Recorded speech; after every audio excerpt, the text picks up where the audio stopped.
Cara, o programa tá maravilhoso, a gente tomou a porra toda aqui, virou socialista aqui, entrevista limitada, entendeu? Mas aí nós falamos... Tava ouvindo aqui. Nós expropriamos. Maravilhoso o programa. Vilela, obrigado pelo espaço aqui, pelo carinho. Eu, pessoalmente, te devo muita coisa sobre disso, né? Cara, vocês são de casa, vocês sabem disso, né? Muito, cara, isso é uma experiência fantástica, cara. O podcast com o host nos Estados Unidos, a gente aqui, a Fabi, que tô coordenando aqui no improviso, nós anunciamos a expropriação do Entrevista Limitada, colocamos aqui os nossos dois co-hosts como donos também da empresa agora, entendeu? Porque é socialismo, né? Mas depois falou que era tudo uma brincadeira. E você foi exilado aí nos Estados Unidos. Exilado, agora. Isso. Pois é, tô preso aqui. Eu queria só...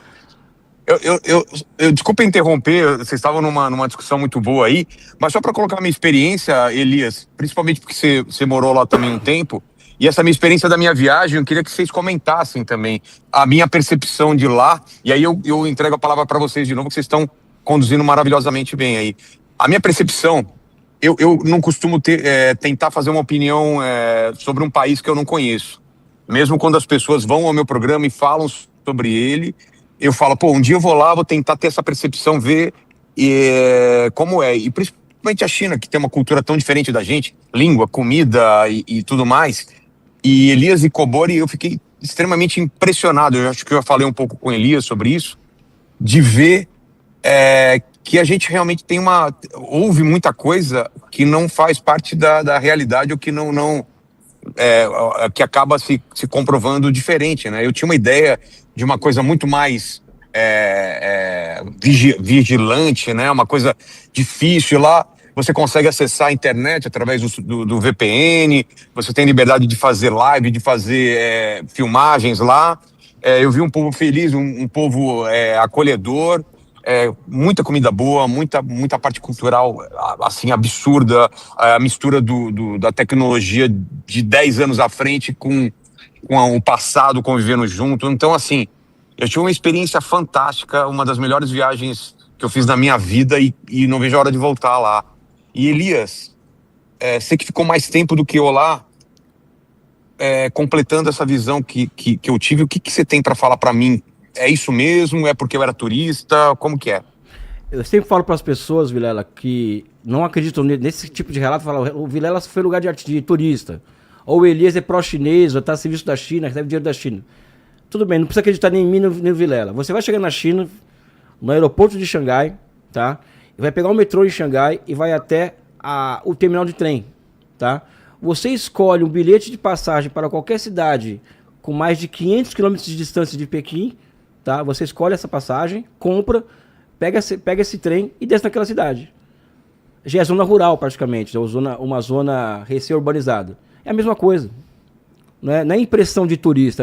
A China é assim no interior e no litoral, com níveis diferentes de desenvolvimento, mas o interior chinês, por exemplo, o Kobori e Vilela, são as mesmas características. Você não tem mendigo na rua, as pessoas têm emprego, as pessoas andam tranquilas, não tem polícia na rua, não tem, enfim. A mesma sensação de segurança, a mesma sensação de prosperidade. Isso não quer dizer que a China é um paraíso na Terra e que não tem contradições daquele país. Tem muita contradição. Mas é assim na China inteira, meu amigo. Eu garanto pra você, né? E você tá nos Estados Unidos, tá pra comparar, né? Não, então, os Estados Unidos fazia muito tempo que eu não vim aqui para Nova York, por exemplo. E, cara, é uma cena feia, né? Eu não lembrava, ou não era assim, né? De ver muito morador de rua, as ruas mais sujas. Eu não sei se é uma impressão pelo fato de estar durante a Copa do Mundo, mas pelo que eu tenho falado com o pessoal, deu uma piorada mesmo. Lá na China, muito limpo, muito organizado.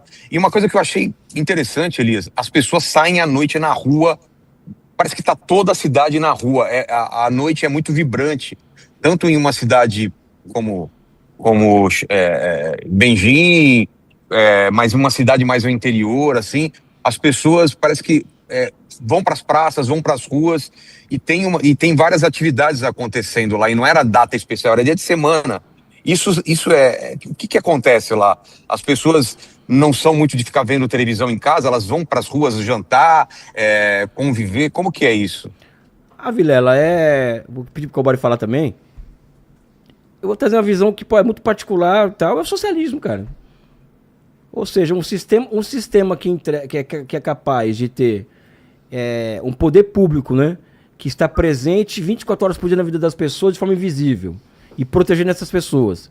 Um poder público, por exemplo, em que o capital, o empresário privado não tem poder sobre o Estado, então o Estado pode se orientar pelos interesses gerais da sociedade, né? E um país que não tem sistema financeiro sugando renda descendente do povo, né? Ou seja, isso é uma característica do país socialista, né? Então, não tem como fugir dessa distinção, Vilela, sabe? Eu sei que você pode ter essa dificuldade até por conta das suas convicções políticas ou qualquer outra pessoa, mas não tem como fugir dessa diferenciação, porque hoje China e Estados Unidos são dois polos opostos. É onde as pessoas vivem bem de um lado, vivem mal de outro, as infraestruturas são boas em um, são ruins em outro. E não é porque um capitalismo é mais organizado que o outro. É porque são duas formas históricas diferentes. Né? Inclusive, nosso amigo Pedro Duarte, que aliás, um forte abraço, Pedro Duarte, ele é um vereador o cara é um rapaz de direita, uma gente boa, debateu com ele aqui, teve na China recentemente, né? Sabe? E aqui eu também coloco o desafio, Vilela. A China construiu 50 mil quilômetros de trens de alta velocidade em 20 anos. Só pode fazer isso porque é uma economia que já não é mais orientada ao lucro. É orientada à eficiência.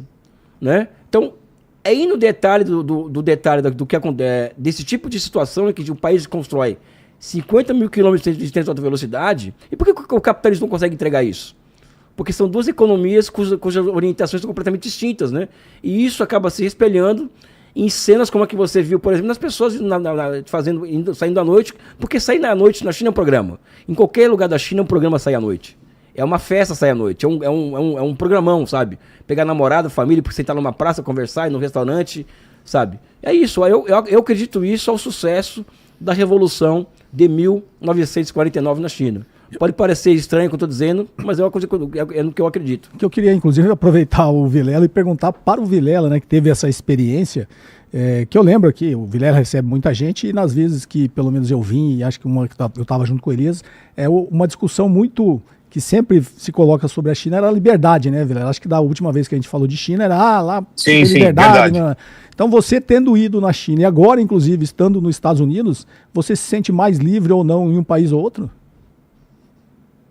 Em relação à liberdade do ir e vir, eu me sentia mais livre lá. É uma segurança absoluta. Falei com brasileira que mora lá, que ela nunca se sentiu tão segura, pode sair a hora que for. E o pessoal não tem nem olhar, né? Não se olha para as mulheres como tem aqui na Europa ou no Brasil e tal. A minha dúvida que eu queria colocar para vocês, em relação a isso, sim. Em relação ao controle, a gente, claro, não tem a sensação que o povo chinês tem. Eu não sei o que pode e o que não pode falar. Em relação ao estrangeiro, é tranquilo, não tem problema nenhum. Eu achei que eu teria problema de subir arquivo, entrar em internet, mas foi tranquilo mesmo.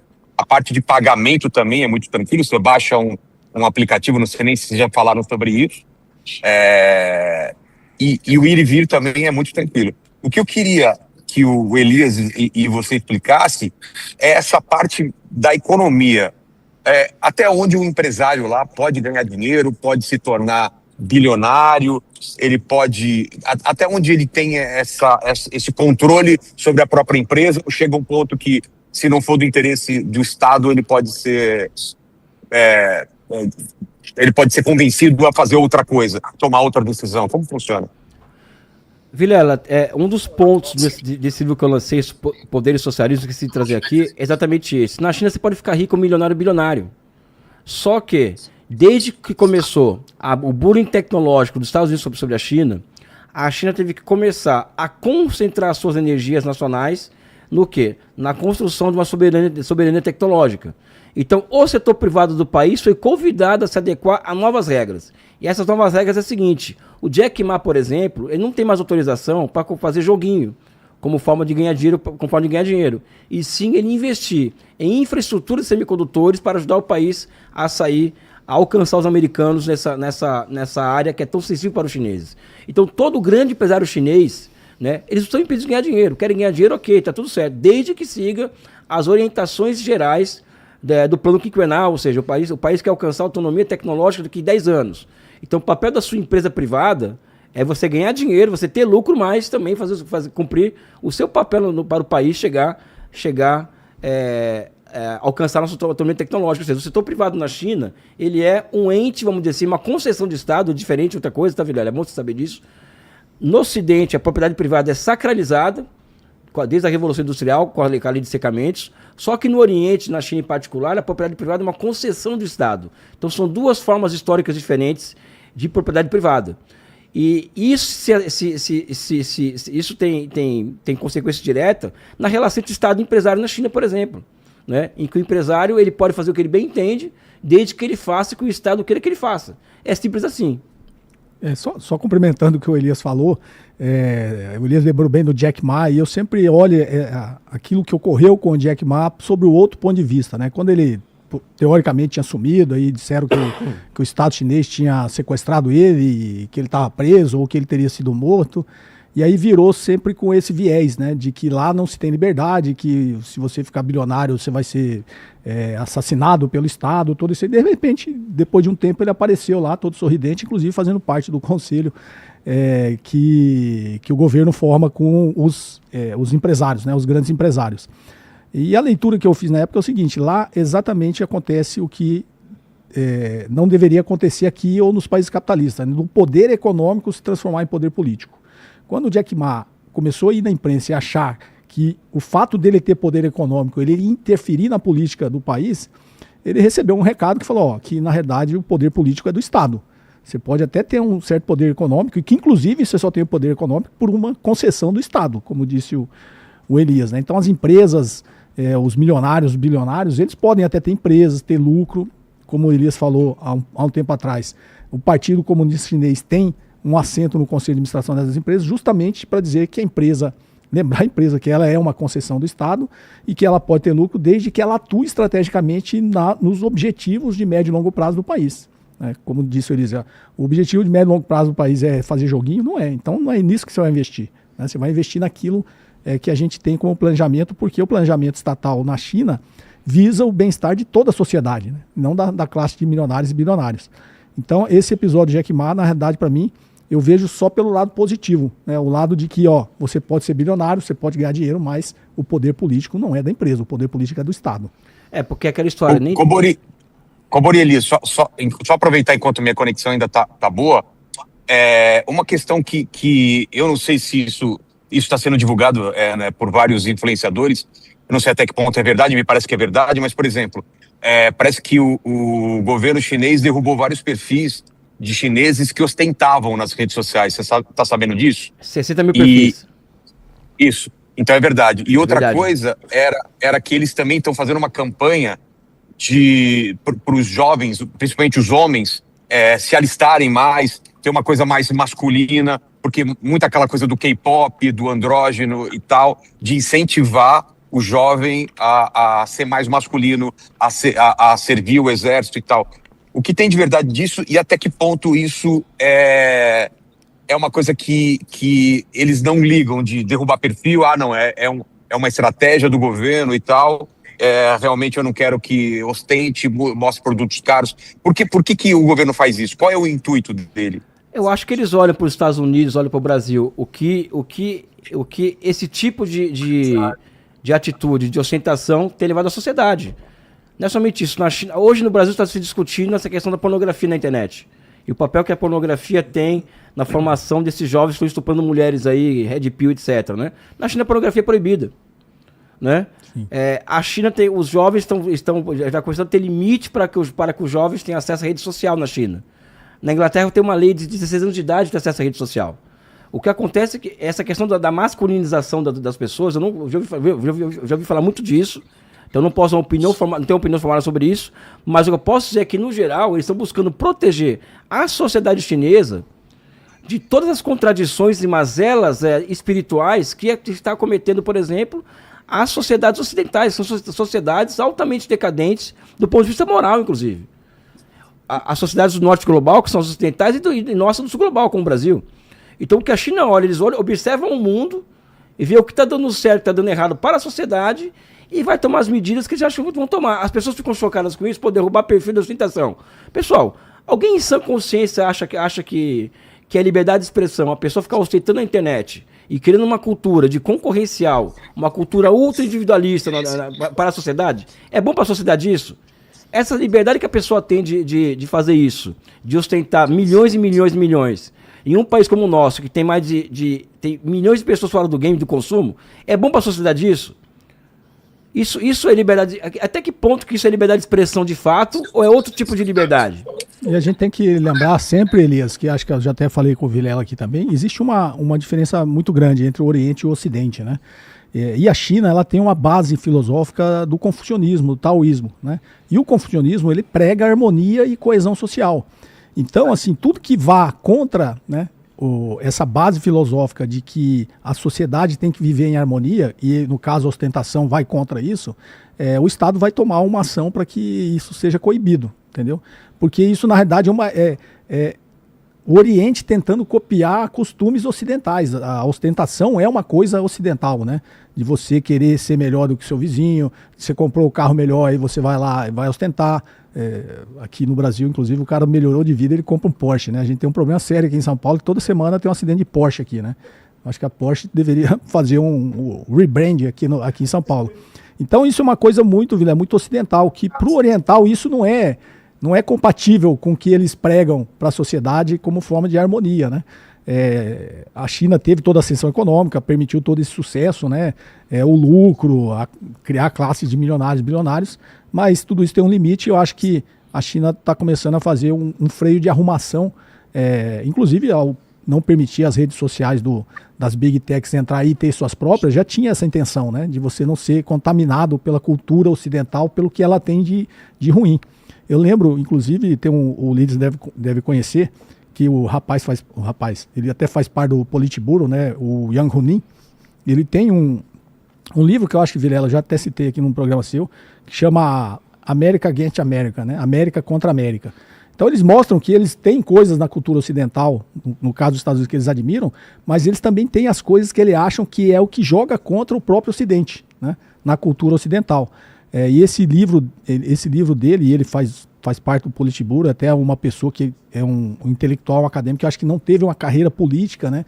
Que geralmente você tem uma carreira política para chegar no Politburo na China, mas justamente por essa capacidade que ele teve de fazer essa leitura da sociedade americana, entendeu? Do que na cultura ocidental corrói a base da sociedade, né? E eu acho que o controle das redes sociais demonstra isso, né? E não é uma coisa da China, né, velho? Você viu agora que a própria Inglaterra proibiu, né, o acesso de adolescentes até 16 anos às redes sociais. Então já é uma preocupação, inclusive aqui no Ocidente, né? O quanto essas redes sociais que as pessoas têm que ostentar, que as pessoas têm que parecer mais felizes do que que as pessoas precisam estar sempre mostrando só o seu lado positivo, quanto isso corrói a base da sociedade, né? Então eu acho que a China está no caminho certo e eu acho que essa é a intenção, de manter a harmonia e a coesão social. Exatamente isso, Léo. Outra coisa, deixa eu ver aqui, estão me vendo? Sim. Estão me vendo? Eu não peguei o começo da live, eu estava no avião. O que a gente pode aplicar no Brasil, sendo que tem essa parte cultural que é tão complicada e dificilmente a sociedade aceitar que o governo retirasse perfil? Eu acho que como que a gente faz um meio termo em relação a essa parte cultural, a parte de redes sociais, já que a gente começou errado nesse sentido, e na parte econômica? Como achar um meio termo, sendo que somos tão diferentes assim? Vilela, eu acho que são duas histórias, são duas civilizações completamente diferentes. A China tem uma civilização de 5 mil anos, que criou uma filosofia própria, duas filosofias próprias, criou um Estado próprio, ou seja, o Estado chinês existe antes de Cristo, não é? Então, é uma outra coisa aquilo ali. E aqui uma outra coisa completamente diferente. O que nós temos que fazer aqui no Brasil é encontrar o nosso caminho, Vilela. A resposta a essa pergunta que você coloca, ela não tem uma resposta pronta, acabada. Temos que buscar o nosso caminho. E eu disse aqui mais cedo, aqui no programa, que o nosso caminho passa por nós construirmos uma outra maioria política no Brasil com uma característica, ou seja, nós somos conscientes que o Brasil precisa ir para frente, ou seja, somos nacionalistas, né? Segundo, acreditamos que o desenvolvimento econômico é fundamental para que as pessoas tenham uma vida melhor, tá? Isso envolve o papel de Estado. Até colocamos o desafio aqui do seguinte, olha, se alguém tiver alguma experiência de que o país pode virar uma potência industrial sem Estado, mostra pra gente aqui que a gente vira tudo neoliberal aqui. como um Estado forte, né? Nós temos anti-neoliberais, ou seja, eu acho que nós temos que buscar um caminho próprio no Brasil de desenvolvimento em que esse tipo de contradição que envolve as redes sociais, ela seja enfrentada, né, dentro de uma ordem política pré-estabelecida. O Brasil hoje não tem condições políticas, né, com essa divisão do país como está hoje, com essa interferência estrangeira que opera aqui dentro hoje, abertamente, né, de tomar medidas drásticas em relação a isso aí. Até porque se espalhou por uma noção de liberdade que não tem nada de liberdade. Né? Muito pelo contrário, né? Sabe? Então acho que temos que buscar o nosso caminho, Vilela. E vou além aí. Quando você faz um podcast, agora falando sério sobre podcast, em que você trazer o Cobori, o Mamãe Falei, o Renan Santos, pessoas completamente diferentes, do seu jeito, Vilela, você está fazendo, mesmo inconsciente, está buscando um caminho pro Brasil, cara. Sabe? Eu acho que o seu papel enquanto comunicador está sendo cumprido quando você faz isso que está fazendo aqui. A confiança que você teve, por exemplo, de deixar a gente como host do seu podcast aqui durante mais de 1 hora.